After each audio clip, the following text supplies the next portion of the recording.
गुरुदेव भगवान की जय। बोलो सीताराम सरकार की जय। तीन लोक नौ खंड में गुरु से बड़ा न कोई, करता जो न करी सके गुरु के करे से हो।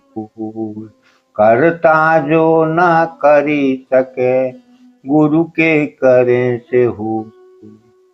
संत जन कहते हैं कि जैसे मंदिर में प्रवेश करने से पहले मंदिर की सीढ़ियों को प्रणाम करना पड़ता है, जब प्रणाम करते हैं ठीक उसी प्रकार प्रभु की आराधना से पहले गुरु की वंदना अत्यंत जरूरी है। गुरु के मिलने पर हमारे जीवन के सारे भेद, खेद और छेद समाप्त हो जाते हैं। गुरु एक एग्जॉस्ट फैन की तरह है जो हमारे आपके जीवन की गंदगी को बाहर निकाल देता है। पर गुरु की प्राप्ति हमें कब होगी?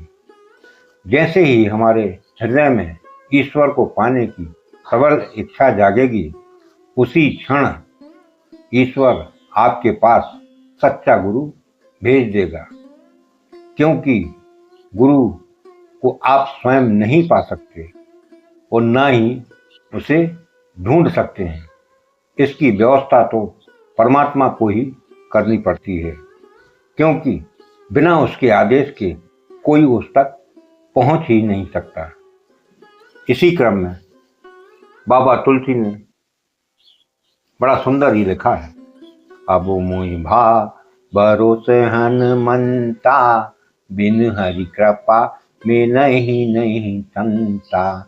संत बेसोद मिलहि परितेहि, संत बेसोद मिलहि परितेहि, चित वही राम कृपा करि जेहि, चित वही राम कृपा करि जेहि। गुरु अपने शिष्यों की हर प्रकार की बुराई को समाप्त कर देता है। कबीरदास जी ने कहा भी है, सद्मार्ग पर चलने के लिए और सही रास्ता दिखाने के लिए हमारे जीवन में गुरु का होना अत्यंत आवश्यक है। यदि हम आप अकेले चलेंगे तो शुरू से ABCD पढ़ेंगे, फिर सारे रास्ते खोजेंगे, तब भी प्रभु की शरण मिलना असंभव है। गुरु एक उत्प्रेरक की तरह है। गुरु हमारे रास्ते को सुगम, सुरक्षित और सुनिश्चित करता है, जिससे आप अपनी मंजिल तक आसानी से पहुंच सकें। महाराज, गुरु तो अनुभव की खान होते हैं। जिन रास्तों पर हम आप आज चलने का प्रयास कर रहे हैं, वह उन रास्तों पर सफलतापूर्वक चल चुका है। भगवान श्री राम और भगवान श्री कृष्ण अवतार लेकर धरा पर आए, तब उन्होंने भी गुरु विश्वामित्र जी, गुरु वशिष्ठ जी, संदीपनी मुनि जैसे ब्रह्मनिष्ठ संतों की शरण में जाकर हम सभी को गुरु महिमा का महान संदेश दिया है। राम कृष्ण से कौन बड़ा है, तिनने भी गुरु की, तीन लोक के हैं धनी, गुरु आगे आधी। इष्ट से आचार का पद हमेशा बड़ा रहता है। इसी आधार पर कबीरदास जी ने बड़ा सुंदर ही कहा है, गुरु गोविंदो खड़े काके लागे पां, बलिहारी गुरु आपकी, गोविंदियो बता। गुरु और गोविंद यदि एक साथ खड़े हों तो किसे प्रणाम करना चाहिए? गुरु को अथवा गोविंद को। ऐसी स्थिति में गुरु के श्री चरणों में शीश झुकाना सर्वोत्तम है, जिनकी कृपा रूपी प्रसाद से हमें परमात्मा का दर्शन हुआ। वाल्मीकि जी ने तो भगवान को रहने के 14 स्थान बताए, उनमें से एक स्थान बताया कि हे राम जी, जो व्यक्ति अपने गुरु को आपसे भी अधिक मानकर उनका सम्मान करते हैं, उनकी सभी भावों से निस्वार्थ सेवा करते हैं, उस व्यक्ति के हृदय में आप वास करें। तुम ते अधिक गुरु ही जिय जानी, सकल भाय से वही सन्मानी। तुम्हें छाणी गति दूसरी नाही, तुम्हें छाणी गति दूसरी नाही। राम बसहु तिनके मन माही। इसी क्रम में बाबा तुलसीदास ने सुंदर ही लिखा है, जिनके चरण कमलों के दर्शन के लिए वैराग्यवान पुरुष भी भांति भांति के जप, योग और साधना करते हैं, वे दोनों भाई राम और लक्ष्मण प्रेम पूर्वक गुरु जी के चरण कमलों को दबा रहे हैं। जिनके चरण सरोरुह लागी, करत विविध जप योग बैरागी। तै दो बंधु प्रेम जनु जीते, गुरुपद कमल पलोटत पीते। सरोरुह को बोलते हैं कमल, पलोटने को बोलना है पैरों को दबाना। शिरोमणि भगवान भी प्रातः काल उठकर माता पिता और गुरु के चरणों में प्रथम नमस्कार करते हैं। प्रातः काल उठ के रघुनाथा, मात पिता गुरु ना वही माथा। तीन लोक का मालिक जो सर्वशक्तिमान और सर्वज्ञानी है, वे स्वयं गुरु जी के यहाँ जाकर ज्ञान प्राप्त करते हैं। गुरु ग्रह गए पढ़न रघुराई, अल्प काल विद्या सब आई। यह सवाल हमें स्वयं से पूछना अत्यंत जरूरी है, क्या हम सभी प्रभु की इन शिक्षाओं का पालन कर रहे हैं? अगर किताबों के अध्ययन के साथ साथ नियमित रूप से इस मंत्र का बोलकर जाप किया जाए या मन ही मन स्मरण किया जाए, तो इससे एकाग्रता बढ़ती है, पढ़ाई लिखाई में उत्साह मिलता है। सबसे बड़ी बात यह है कि प्रभु की कृपा से ही विद्या फलदायी होती है। विद्या का अर्थ, विद्या किसे कहते हैं? जो हमारे भेद को मिटा दे, पूर्णता को प्राप्त करा दे, हमारे होने के अर्थ को प्रकट कर दे, हमारे अंदर के भय और भ्रम का निवारण कर दे, अथवा अभाव का भंजन कर दे, भीतर की पवित्रता को प्रकट कर दे, हमारे उद्देश्य को जो स्पष्ट कर दे। विद्या के बाद व्यक्ति में पूर्णता आ जाती है। इसी कारण बाबा तुलसी ने प्रभु की इस लीला को साधारण नहीं कहा, बहुत अधिक विशेष कहा, क्योंकि जाकी सहजे श्वास स्तुतिचारी, सो हरि पढ़ये कौतुक भारी। चारों वेद जिसके स्वाभाविक श्वास हैं, वे भगवान पढ़ें, इससे बड़ा कौतुक या अचरज क्या हो सकता है? समण दिशा 10 वेद बखानी, मारुत श्वास निगम निज बानी। वेद ऐसा कहते हैं, ब्रह्मांड की वायु भगवान की श्वास है और वेद जिनकी अपनी स्वयं की निज वाणी है। ज्ञान अखंड एक सीतावर, माया बस जीव सचराचर। राम जी में अखंड ज्ञान होते हुए भी अज्ञानी बनना यह कोई साधारण लीला नहीं है, ये तो अलौकिक लीला है। राम और कृष्ण ही नहीं, उनके पिता भी गुरु की शरण में गए। एक बार भूपति मन माही, भय गिलानी मोरे सुत नाही। गुरु ग्रह गए तुरत महिपाला, चरण लागी करी विनय विशाला। महिपाल बोलते हैं राजा को। अब यहाँ प्रश्न यह उठता है कि दशरथ जी चौथे पन तक निसंतान क्यों रहे? कुछ संतों का मत है कि महाराज दशरथ अपने गुरु के द्वार तक संतान की इच्छा लेकर कभी गए ही नहीं।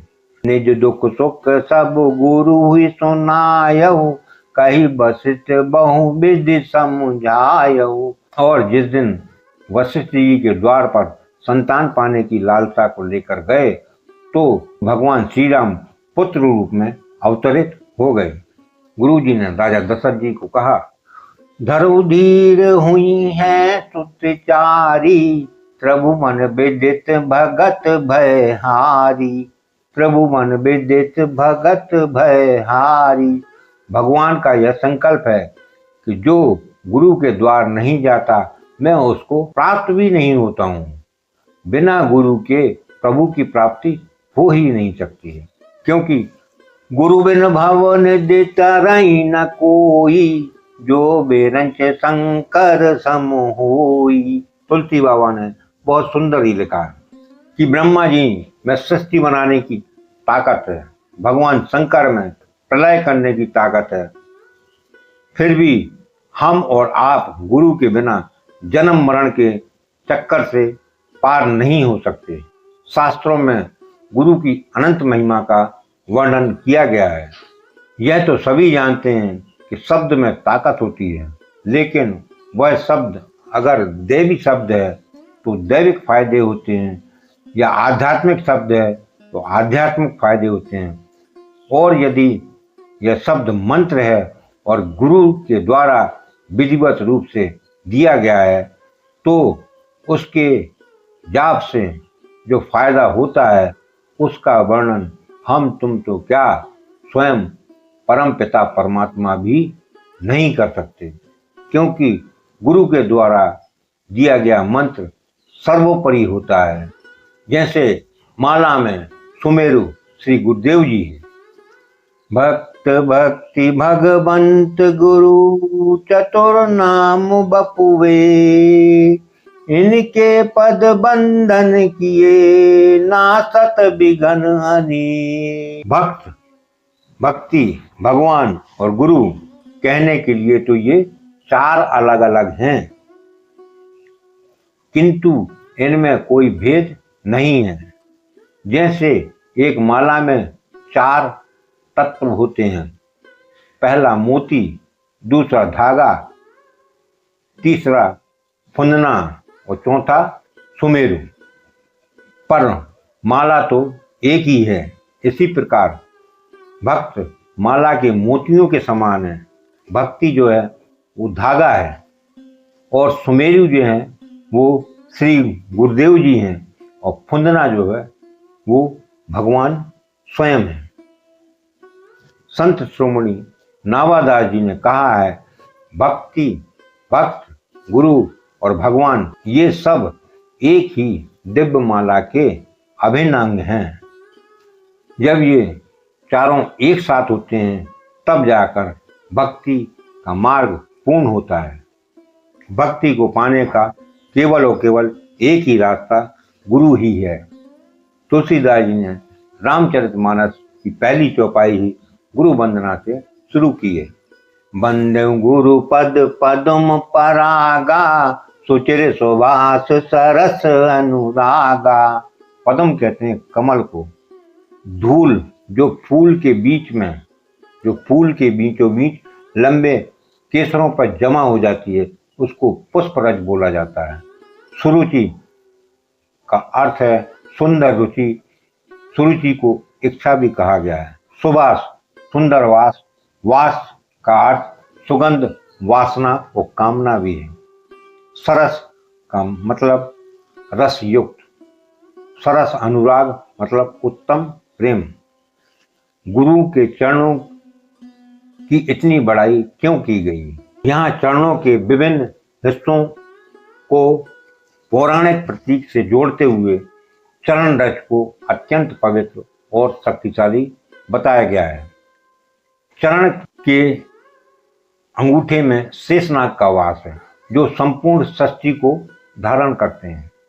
पैरों की उंगलियां दिग्गज हैं जो दिशाओं के रक्षक हैं। पदपृष्ठ को कच्छप कहा गया है जो पृथ्वी का संतुलन बनाए रखता है। तलवे को, पैर के तलवे को सगुण ब्रह्म कहा गया है जो साकार ईश्वर का प्रतीक है।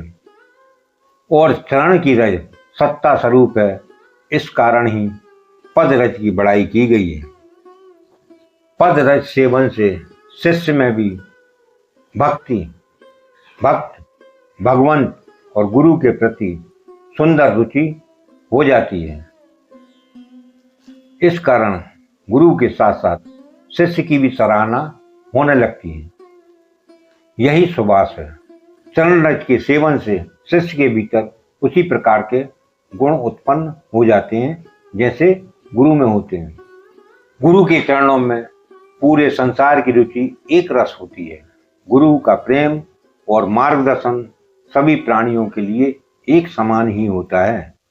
गुरु का आदर्श सभी धर्मों में और सभी लोगों के लिए समान होता है। गुरु किसी एक धर्म, मार्ग या साधना तक सीमित नहीं है। बाबा तुलसीदास ने यह ज्ञान केवल सनातन के लिए ही नहीं दिया, ये ज्ञान तो सभी धर्म के मानने वालों को दिया है। गुरु चरणों के रज के सेवन से धर्म, अर्थ, काम और मोक्ष की प्राप्ति होती है। कमल में 4 गुण हैं। वही गुण कमल के पराग में होते हैं। इसका सीधा सीधा अर्थ है, जो गुण चरण में होते हैं वही गुण चरण की रज में होते हैं।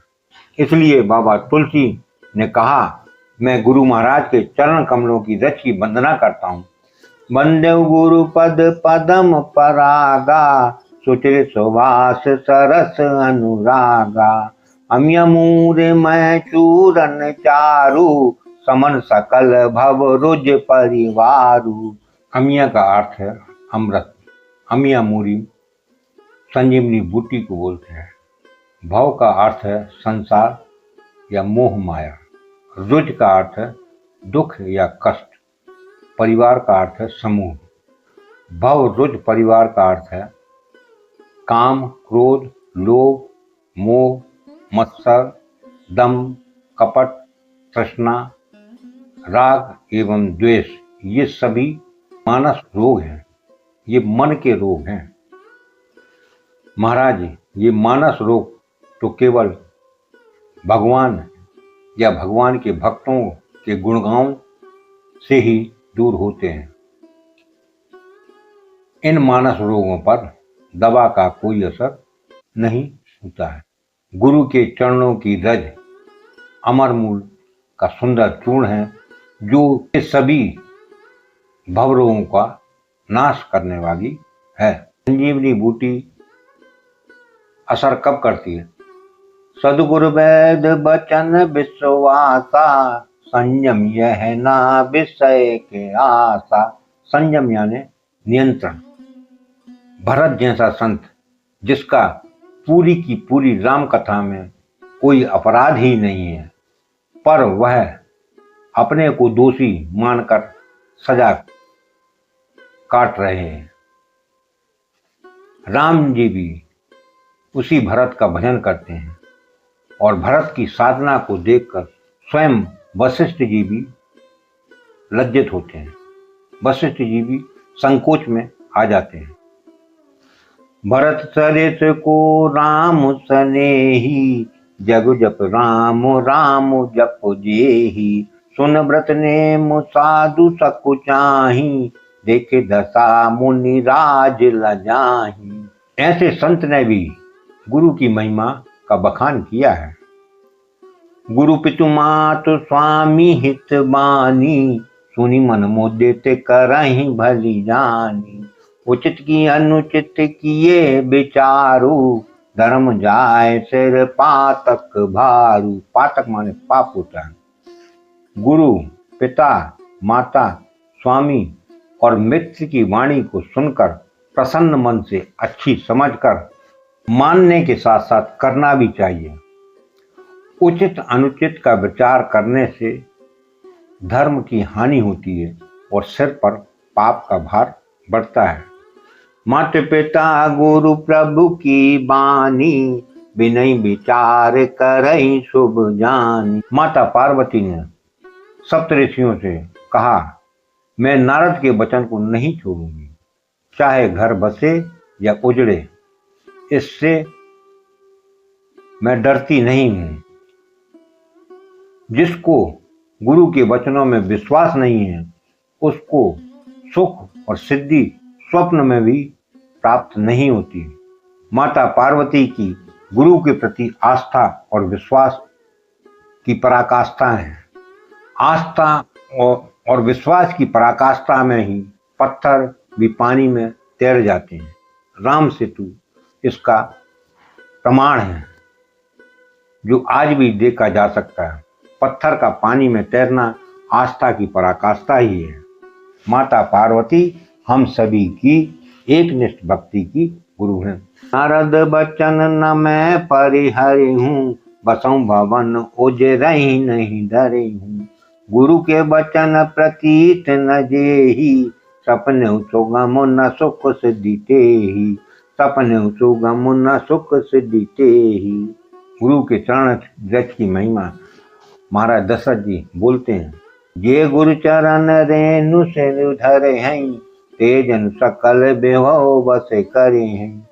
महाराज दशरथ जी वशिष्ठ जी से बोलते हैं, श्री राम जी की लोकप्रियता इतनी बड़ी हुई है कि मेरे शत्रु एवं उदासीन भी राम से प्रेम करते हैं। बाकी लोग जो मेरे को मानते हैं इसलिए मेरे पुत्र को माने, यह कोई बड़ी बात नहीं है। गुरु जी, मैं तो ऐसा मानता हूँ कि आपका आशीर्वाद ही मेरे यहाँ पुत्र रूप में प्रकट हुआ है। मोहि समय है अनुभव न दूजे, सब पायऊँ रज पावन पूजे। जो लोग गुरु के चरणों के रज को मस्तक पर धारण करते हैं वो मानो समस्त संसार के ऐश्वर्य को अपने वश में कर लेते हैं। इसका अनुभव मेरे समान किसी दूसरे ने नहीं किया। आपके पवित्र चरण रज की पूजा करके मैंने सब कुछ पा लिया है।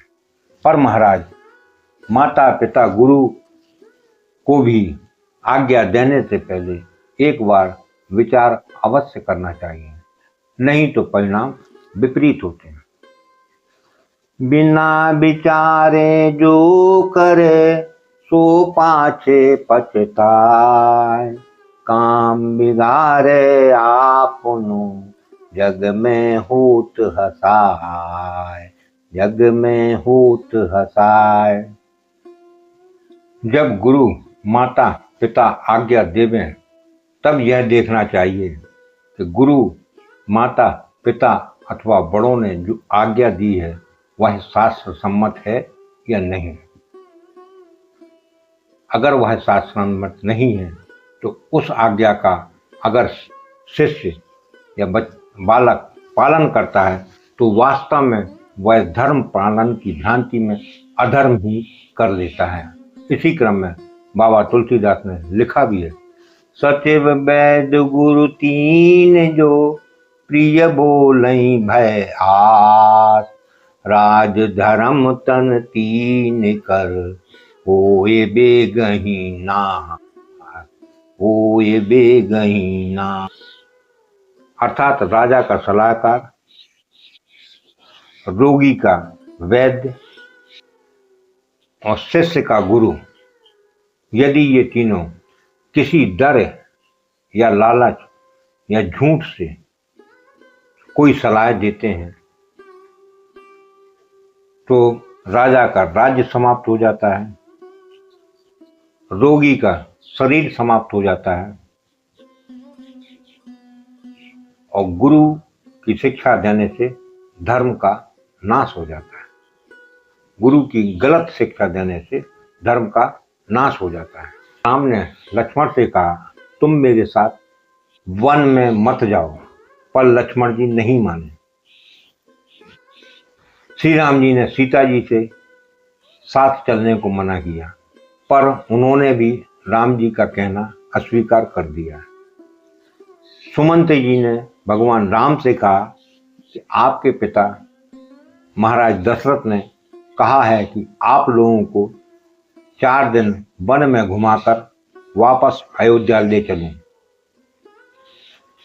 पर भगवान राम नहीं माने। भरत जी को गुरु वशिष्ठ के द्वारा पिता का आदेश सुनाया गया कि तुम्हें अयोध्या का राज्य स्वीकार करना है, पर भरत जी ने उसे मना कर दिया। अब प्रश्न यह उठता है, ये बात तो हमारे धर्म के सर्वोच्च आदर्श हैं और इन सभी ने बड़ों के आदेश को नहीं माना, इसका कारण क्या है?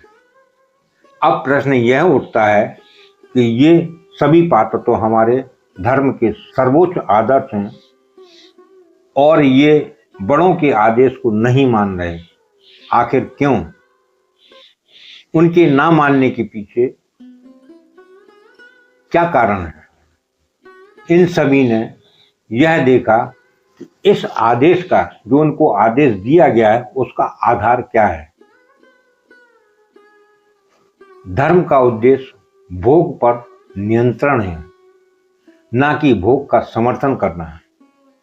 इसलिए इन महान पात्रों ने एक कसौटी बनाई कि जो आज्ञा भोग के लिए दी जा रही है या त्याग के लिए, और उन्होंने भोग के लिए दी जा रही आज्ञा को स्वीकार नहीं किया। बड़े से बड़ा कार्य गुरु के आदेश से पूरा हो जाता है। विश्वामित्र समय सुम जानी, बोले अति स्नेह मैं बानी। उठऊ राम भंजऊ भव चापा, मैटऊ तात जनक परितापा। विश्वामित्र जी ने राम जी को आदेश देते हुए कहा कि शंकर जी के धनुष को तोड़कर राजा जनक की पूजा को दूर करें। भगवान श्री राम धनुष को देखते हैं और मन ही मन गुरु जी को प्रणाम करते हैं। गुरु जी को मन ही मन प्रणाम कर धनुष को तोड़ देते हैं। सुन गुरु वचन चरण सिरुनावा, हरस विषाद न कछुर आवा।